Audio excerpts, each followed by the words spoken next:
Doctor ने photo खींचने के लिए जैसे ही अपना फोन निकाला, गाड़ी का टायर जोर से पंक्चर हो गया। इसी तरह उन्होंने स्टीयरिंग संभाली और कार रोकी, लेकिन उन्हें लगा कि ये बस एक मामूली हादसा है और फोन हाथ में लिए फोटो खींचते रहे। उन्हें नहीं पता था कि ये जगह उनकी जिंदगी का आखिरी स्टॉप बनने वाली है। इसके बाद ये सभी पास के एक छोटे से शहर में पहुंचे। उन्होंने सोचा भी नहीं था कि होटल में चेक इन करते ही उन्हें होटल के मालिक से चेतावनी मिलेगी। उन लोगों ने इस पर ध्यान नहीं दिया और सीधे शहर के एक बार में चले गए। लेकिन उनके महंगे कपड़ों और अजीबोगरीब बातों की वजह से उन्होंने फिर से वहाँ के लोगों का ध्यान अपनी ओर खींच लिया। लेकिन इस बार एक बूढ़े आदमी ने उन्हें चेतावनी देने के बजाय गाइड बनने का ऑफर दिया। जब उसे पता चला कि डैरियस पहले भी यहाँ आ चुका है तो बूढ़े ने बस थोड़ी औपचारिकता दिखाई और वहाँ से जाने लगा। तभी एडम ने उसका मजाक उड़ाना शुरू कर दिया। तू बदबूदार जूते, तू बदबूदार जूते, तू बदबूदार जूते, तू एकदम फटे हाल है तेरी तो। क्या समझता है खुद को? जब बूढ़े आदमी ने उन लोगों को बेरोजगार और बेकार कहा तो जेनिफर का घमंड जाग उठा। उसने तुरंत सबके प्रोफेशन के बारे में बताना शुरू कर दिया। डैरियस एक सस्टेनेबल एनर्जी कंपनी चलाता है, मीरा एक कैंसर स्पेशलिस्ट है, एडम सॉफ्टवेयर डेवलपर है, गैरी और लुइस के न्यूयॉर्क में 2 बार है और खुद उसके पास आर्ट हिस्ट्री और डांस में डबल मास्टर डिग्री है। ये साबित करने के लिए कि वो सच बोल रही है, उसने मीरा से आंखों के पीलेपन का कारण पूछा। ये सुनकर कि उसके लिवर में कोई समस्या है, बूढ़े आदमी का गुस्सा तुरंत शांत हो गया। उन लोगों को बूढ़े आदमी की बात का असली मतलब समझ नहीं आया और वे अपनी ही बातों में लगे रहे।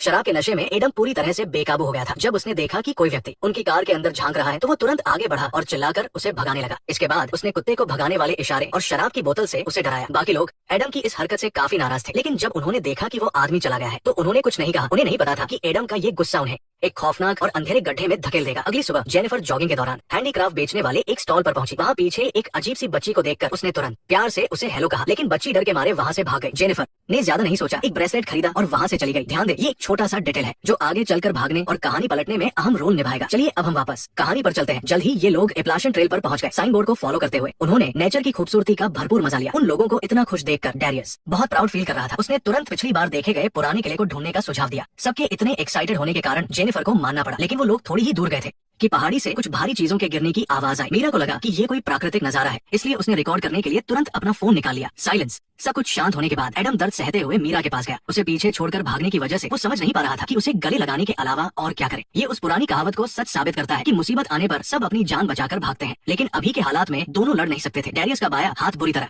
मुड़ चुका था, लुइस लकड़ी के लट्ठे के पास खड़ा लंबी सांसें ले रहा था और गैरी तो पूरी तरह कुचला जा चुका था। डैरियस ने मदद के लिए फोन करना चाहा, लेकिन उसने देखा कि किसी के फोन में नेटवर्क नहीं था और इससे भी डरावनी बात ये थी कि काले घने बादल छाने लगे थे। अगर भारी बारिश से भूस्खलन हुआ तो वे सब यही मारे जाएंगे। तभी जेनिफर को अचानक एक परछाई दिखाई दी, लेकिन उसे बस उसका डर और वह मान लिया गया। चोटों पर पट्टी बांधने के बाद उन्होंने एक पेड़ पर रस्सी बांधी और फिर निशान ढूंढते हुए वापस लौटने की तैयारी करने लगे, लेकिन रात होने तक उन्हें कोई निशान नहीं मिला। हालात बिगड़ते देखकर उन्हें मजबूरन वही रुकना पड़ा। टेंट लगाने के बाद थके हारे वे लोग तुरंत गहरी नींद में सो गए। बस जेनिफर ही बिजली कड़कने की आवाज से जाग गई। टेंट पर एक परछाई देखकर वो इतना डर गए कि उसने बिल्कुल भी आवाज नहीं की, लेकिन तुरंत ही बाहर सब कुछ नॉर्मल हो गया। जेनिफर को लगा कि ये किसी पेड़ की परछाई थी, इसलिए उसने ध्यान नहीं दिया। लेकिन जब वे सुबह उठे तो मीरा गायब थी। एडम को लगा कि वो पास ही वॉशरूम गई होगी, इसलिए वो उसे ढूंढने निकल पड़ा। लेकिन वो ये देखकर हैरान रह गया कि टेंट के चारों ओर कब्रें बनी हुई थी और पास की एक दीवार पर एक मैनिफेस्टो लगा था। ये जानकर कि ये फाउंडेशन की जगह है, एडम ने ध्यान नहीं दिया और मुड़कर मीरा को ढूंढने लगा। जैसे ही वो आगे बढ़ा, लुइस गंभीर चेहरा लिए उसके पास आया। जब पता चला कि बैग में रखा फोन गायब है तो दोनों तुरंत टेंट पे गए। ये देखकर कि सभी के फोन गायब है, जेनिफर ने जल्दी से पिछली रात की घटना के बारे में बताया। ये सुनकर एडम शांत नहीं रह सका और सीधे बाहर की तरफ दौड़ पड़ा। बाकी तीनों ने भी अपना सामान वही छोड़ा और ढूंढने लगे। थोड़ी ही दूर जाने पर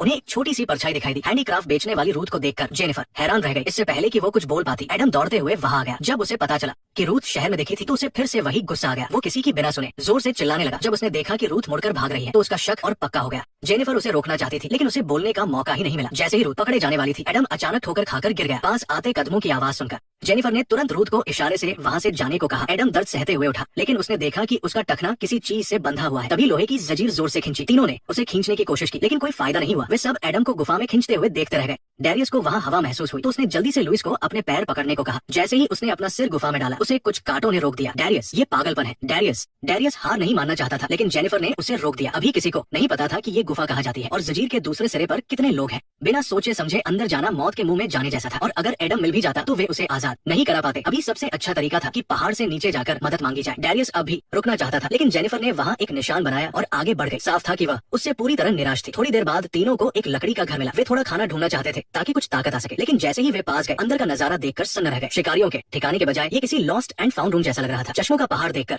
और इतने सारे फोन देखकर लुइस को यकीन हो गया कि कोई उनका शिकार कर रहा है। डैरियस जाना चाहता था, लेकिन बाहर से कुछ आवाज आई। तभी दो खौफनाक लोग धीरे धीरे उनकी तरफ आते हुए दिखाई दिए। ये देखकर कि उन्होंने एडम को कंधे पर उठाया हुआ है, डैरियस तुरंत हथियार लेकर बाहर भागा, लेकिन दोनों की भाषा अलग होने के कारण वो मीरा के बारे में कुछ नहीं पूछ पाया। और जब उसने देखा कि एडम बिल्कुल भी हिल नहीं रहा है तो माहौल और भी तनावपूर्ण हो गया। तभी अचानक एडम खड़ा हो गया और उसने एक लकड़ी से उस आदमी के सिर पर जोर से वार किया। इस खून खराबे को देखकर तीनों वही के वही जम गए। जब तक वे कुछ समझ पाते, वो आदमी पूरी तरह से मर चुका था और दूसरा आदमी वहाँ से गायब था। उस कुचले हुए सिर को देखकर एडम के होश उड़ गए। वो अपने किए को सही ठहराने की कोशिश करने लगा, लेकिन इससे पहले कि वो अपनी बात पूरी करता जेनिफर बाहर दौड़ी। जब उसने देखा कि सामने से मीरा आ रही है तो डैरियस ने हैरानी से लाश की तरफ देखा और एडम पूरी तरह से निराश हो गया था। मीरा ने बताया कि वो पास ही वॉशरूम गई थी और उसने उनकी आवाजें भी सुनी थी, लेकिन वहाँ 2 खौफनाक लोग घूम रहे थे, इसलिए उसकी कुछ करने की हिम्मत नहीं हुई। पीछे मुड़कर देखने की तो बिल्कुल नहीं। ये सुनकर जेनिफर को तुरंत समझ आ गया कि मामला कितना गंभीर है, लेकिन एडम जरा भी नहीं डरा और अपनी हरकत को ये कहकर सही ठहराने लगा कि उसने सिर्फ अपनी जान बचाई थी और डैरियस वहाँ से जल्दी निकलने के लिए एडम का ही साथ देने लगा। जेनिफर के पास कहने को कुछ नहीं बचा था और उसे मजबूरन हार माननी पड़ी, लेकिन वे थोड़ा ही आगे गए थे कि वे खुश होने लगे। जेनिफर का घमंड फिर से जा गया। हमने कुछ गलत नहीं किया, हमने कोई चोरी नहीं की। हे भगवान, तुम ये सब पुलिस वालों जैसी नैतिकता की बातें छोड़ो। जेनिफर, तुम्हें खुद नहीं पता कि तुम्हें क्या चाहिए अपनी इस महान और ऑल अमेरिकन लड़की वाली जिंदगी के लिए। तुम्हें लगता है कि तुम्हें सबके लिए सही और गलत पता है। मैं ये नहीं कह रही हूँ, सच में क्या हमें सच में सही गलत नहीं पता? तुम्हारे लिए जो सही है उसका दूसरों से कोई लेना देना नहीं है। जो सही है वो सही होना चाहिए। ये देखकर कि जेनिफर को अभी भी कुछ समझ नहीं आ रहा है, डैरियस गुस्से में वहाँ से चला गया। उसने ध्यान ही नहीं दिया कि उसके ऊपर कांटों वाला एक बड़ा सा लट्ठा लटक रहा है। जैसे ही उसका पैर एक बेल पर पड़ा, ट्रैप तुरंत ट्रिगर हो गया और डैरियस सीधे जमीन पर आ गिरा।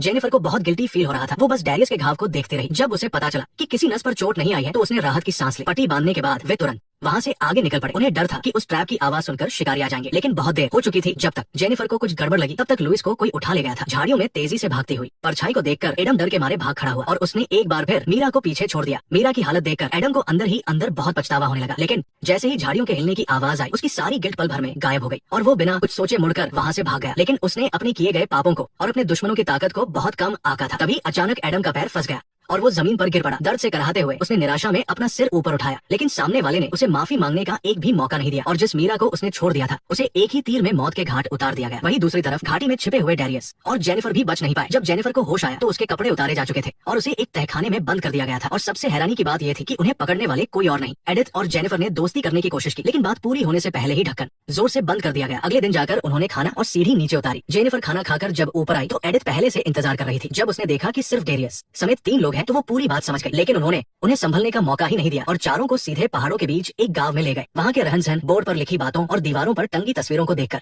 जेनिफर तुरंत उन लोगों की पहचान समझ गई, लेकिन उसे इस बात का अंदाजा नहीं था कि फाउंडेशन वहीं पर उनका फैसला करने वाली थी। गवाही देने के लिए सबसे पहले वही आदमी आया जिसे एडम ने भगा दिया था। ये जानकर कि हॉब्स ने सिर्फ उत्सुकता में कार देखी थी, तीनों बहुत बेबस महसूस कर रहे थे। उन्हें समझ नहीं आ रहा था कि क्या कहें। वही एडम अपनी नजरें झुकाए घबराहट को दबाने की कोशिश कर रहा था, लेकिन दूसरे गवाह की बात सुनकर चारों के होश उड़ गए। मॉर्गन ने बताया कि जब वो और उसका भाई सैमुअल शिकार कर रहे थे तो उन्हें एडम घायल और बेहोश मिला था। वे दोनों उसे पहाड़ से नीचे ले जाना चाहते थे, लेकिन तभी डैरियस ने उन्हें रोक लिया। फिर एडम ने सैमुअल को डंडों से पीट पीट कर मार डाला। मौत की सजा की बात सुनकर एडम ने खुद को छुड़ाने की कोशिश की और एक चाकू उठाकर लुइस को बंधक बना लिया। उसने डैरियस और बाकी दोनों की परवाह नहीं की और अकेले भागने लगा, लेकिन वो एक जरूरी बात भूल गया था। फाउंडेशन का सदस्य होने के नाते लुइस कोई आम बच्चा नहीं था। तेज दर्द के कारण एडम घुटनों के बल जमीन पर गिर पड़ा और उसे फिर से बांध दिया गया। वहीं जेनिफर और उसके दोनों दोस्तों को झूठी गवाही देने के लिए अंधेरे की सजा सुनाई गई। उन तीनों की डरी हुई नजरों के सामने मुखिया जॉन ने लकड़ी का डंडा उठाया और जोर से एडम के सिर पर दे मारा। हड्डी टूटने की आवाज पूरे कमरे में गूंज उठी। वो तब तक मारता रहा जब तक एडम की सांसें नहीं थम गई। इसके बाद ही वो रुका। इससे पहले कि वे तीनों कुछ समझ पाते उन्हें अंधेरे रास्ते के दरवाजे पर ले जाया गया। उन्हें लगा कि ये सिर्फ एक जेल होगी, लेकिन जॉन ने डंडे से लुइस की दोनों आंखें फोड़ दी और फिर उसे उस रास्ते में फेंक दिया। डैरियस को सजा मिलने ही वाली थी कि जेनिफर ने सबसे रहम की भीख मांगी। ये जानकर कि डैरियस न केवल घर और समाज के लिए काम आने वाली अच्छी ऊर्जा पर रिसर्च कर रहा है, बल्कि कुदरती आपदाओं की समस्या भी सुलझा सकता है, मुखिया ने तुरंत उसे छोड़ने की बात मान ली।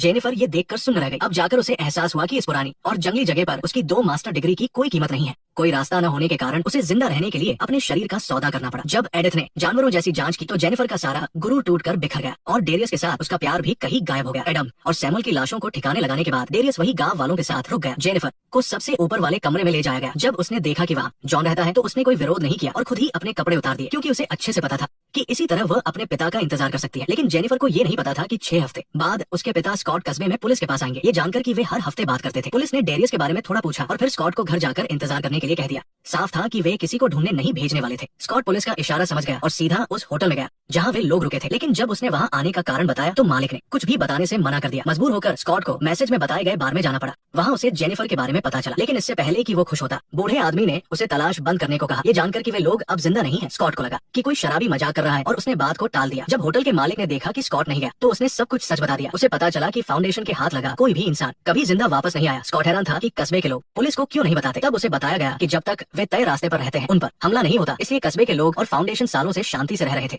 और जाहिर है कि वे बाहर से आने वाले लोगों के लिए पुलिस को नहीं बुलाएंगे। ये जानकर कि जेनिफर मारी जा चुकी है, स्कॉट ने रात में ही पहाड़ पर जाने का फैसला किया। जैसे ही वो बाहर से निकला उस बूढ़े आदमी और उसके साथियों ने उस पर हमला कर दिया और सबसे हैरानी की बात ये थी कि वहाँ से गुजर रहे पुलिस वाले ने उन्हें देखकर भी अनदेखा कर दिया और अपनी गाड़ी आगे बढ़ा ली। लेकिन फिर भी स्कॉट ने अपना इरादा नहीं बदला। होटल का मालिक जब उसे नहीं रोक पाया तो उसने स्कॉट को एक आदमी के बारे में बताया। उसे पता चला कि एड कस्बे का एक मशहूर शिकारी है और फाउंडेशन के जाल बिछाने के तरीकों को जानता है। स्कॉट ने उसे तुरंत पूरी फीस दे दी। पहाड़ पर जाने के कुछ ही देर बाद एड ने एक जाल ढूंढकर अपनी काबिलियत साबित कर दी। लकड़ी पर लगे नुकीले कांटों को देखकर स्कॉट अब कोई लापरवाही नहीं करना चाहता था। कुछ ही दूर चलने पर एड का दोस्त एक जाल में फंस गया। ये जानकर कि उसके सिर्फ पैर में मोच आई है, एड उसे ऊपर खींचने लगा, लेकिन गलती से उसका पैर पीछे वाली बेल पर पड़ गया और वो टूट गई। शुक्र है कि स्कॉट ने फुर्ती दिखाई और वो बाल बाल बच गया। उन दोनों को मरा हुआ देखकर मजबूर होकर स्कॉट को अपनी बंदूक उठानी पड़ी और आगे बढ़ना पड़ा। रात होने तक स्कॉट को आखिरकार फाउंडेशन मिल गया, लेकिन इससे पहले कि वो कुछ समझ पाता उसे पकड़ लिया गया। जब उसे होश आया तो उसे गाँव लाया जा चुका था। जब उसने देखा कि हमला करने वाला डेरियस है तो स्कॉट को विश्वास नहीं हुआ और वो खड़ा हो गया, लेकिन इससे पहले कि वो कुछ कहता फाउंडेशन के लोगों ने उसे घेर लिया। स्कॉट ने चेतावनी देने के लिए तुरंत गोली चलाई, लेकिन 3 गोलियां चलाते ही उसके हाथ में एक तीर लगा। तेज दर्द की वजह से वो जमीन पर गिर पड़ा। जब उसने देखा कि तीर जेनिफर ने चलाया है तो स्कॉट पूरी तरह टूट गया। उसे समझ नहीं आ रहा था कि उसकी बेटी को क्या हो गया है, लेकिन जेनिफर बिना कुछ कहे मुड़कर चली गई। जॉन और जेनिफर के जाने के बाद स्कॉट को एक तहखाने में बंद कर दिया गया। उसने ढक्कन को खोलने की कोशिश की, लेकिन कोई फायदा नहीं हुआ। जब वो बिल्कुल बेबस महसूस कर रहा था तभी ऊपर से कुछ आवाज आई और ढक्कन जोर से खोल दिया गया। जेनिफर डेरियस को अपने साथ ले जाना चाहती थी, लेकिन उसने साफ मना कर दिया। हाल ही में हुई घटनाओं को याद करते हुए जेनिफर ने और कोई बात नहीं की और सीधे बाहर की तरफ चल दी। लेकिन जब वो गांव के दरवाजे पर पहुंची तो वो पहले से ही मजबूती से बंद था। साफ था कि जॉन ने उस पर कभी भरोसा नहीं किया था। तभी अचानक रुथ वहां आ गई और वह उन दोनों को एक खुफिया दरवाजे से जेल के अंदर ले गई। ये जानकर कि ये रास्ता बाहर जाता है, जेनिफर रुथ को अपने साथ ले जाना चाहती थी, लेकिन तभी मॉर्गन सामने आ गया। घबराहट में जेनिफर ने बिना सोचे गोली चला दी। इसके बाद वो अपने पिता को लेकर जेल में घुस गई। हालांकि वो पहले से तैयार था, लेकिन बाहर वालों की गिनती उसकी सोच से कहीं ज्यादा थी। तभी एक जाना पहचाना चेहरा उनके सामने आ गया। जेनिफर ने अपने छिपने की परवाह किए बिना अपनी बंदूक उठाई और लुइस की तकलीफ हमेशा के लिए खत्म कर दी। लेकिन उसे इस बात का अंदाजा नहीं था कि रास्ते के बाहर एक बहुत गहरी खाई थी। तभी एडिथ उनके पीछे आ गई। जेनिफर को संभलने का मौका ही नहीं मिला और उसे जमीन पर पटक दिया गया। उसने बचने की कोशिश की, लेकिन वो एडिथ का मुकाबला नहीं कर पाई। ऐसे खतरनाक समय में जेनिफर ने तेजी से खुद को मोड़ा और खाई में कूद गई। ये देखने के बाद कि एडिथ मर चुकी है, जेनिफर दर्द सहते हुए उठ बैठी। लेकिन इससे पहले कि वो राहत की सांस लेती, एक और खतरा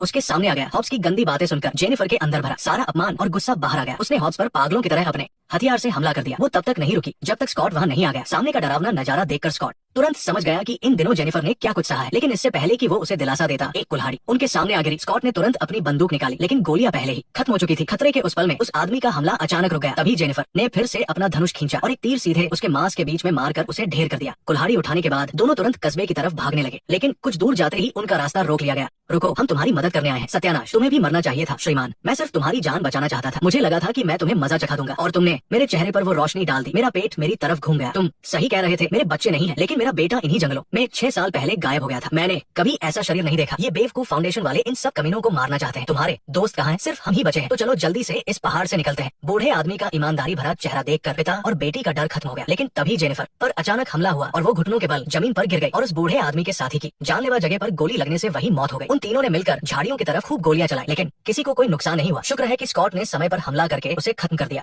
लेकिन तभी उनके पीछे से एक डरावनी आवाज आई। जैसे ही बाप बेटी ने पीछे मुड़कर देखा, मौत जैसा दिखने वाला जॉन उन्हें घूर रहा था। बूढ़े आदमी ने ये देखकर तुरंत उन दोनों को गाड़ी में बैठने को कहा और उसने गाड़ी में रखे एक पेट्रोल बम को तैयार करके पूरी ताकत से जॉन की तरफ फेंक दिया। आग की ऊंची लपटें उठने के साथ ही वे सब आखिर उस खतरे से बच निकले। कुछ महीनों बाद जेनिफर पूरी तरह से अपनी पुरानी जिंदगी में लौट आई, लेकिन उस खौफनाक डर ने उसके दिल पर एक गहरी छाप छोड़ दी थी। और सबसे ज्यादा चौंकाने वाली बात ये थी कि जॉन रुथ को लेकर उसके घर तक पहुंच गया। जेनिफर ने बिना एक पल की देरी किए जल्दी से अपने परिवार को वहां से दूर भेज दिया और जॉन को घूरने लगी। अपने परिवार को बचाने के लिए जेनिफर मजबूरी में गांव वापस जाने के लिए मान गई, लेकिन उसकी नजरों में एक खूंखार जानवर जैसा गुस्सा था। अंत में चलिए हम बात करते हैं कि डेरियस ने फाउंडेशन को छोड़ना क्यों नहीं चाहा। जेनिफर को जॉन द्वारा बेबस कर दिए जाने के सदमे के बावजूद डेरियस के वहां रुकने की 2 मुख्य वजह थी। सबसे पहले उसकी पढ़ाई और फाउंडेशन की सोच का आपस में मिलना। जेनिफर ने अंधेरे की सजा मिलने के दौरान बताया था कि डेरियस हमेशा से घरों और समाज के लिए अच्छी ऊर्जा पर रिसर्च कर रहा था। हालांकि फाउंडेशन बहुत कट्टर था, लेकिन उनके जीने का तरीका डेरियस के काम को पूरा कर सकता था। दूसरी वजह थी रंगभेद। जब स्कॉट ने पुलिस से शिकायत की तो वहाँ के पुलिस वाले ने सिर्फ तस्वीर देखकर तय कर लिया कि जेनिफर को डेरियस ने अगवा किया है। जब एक छोटे से कस्बे की ये हालत है तो बड़े शहरों की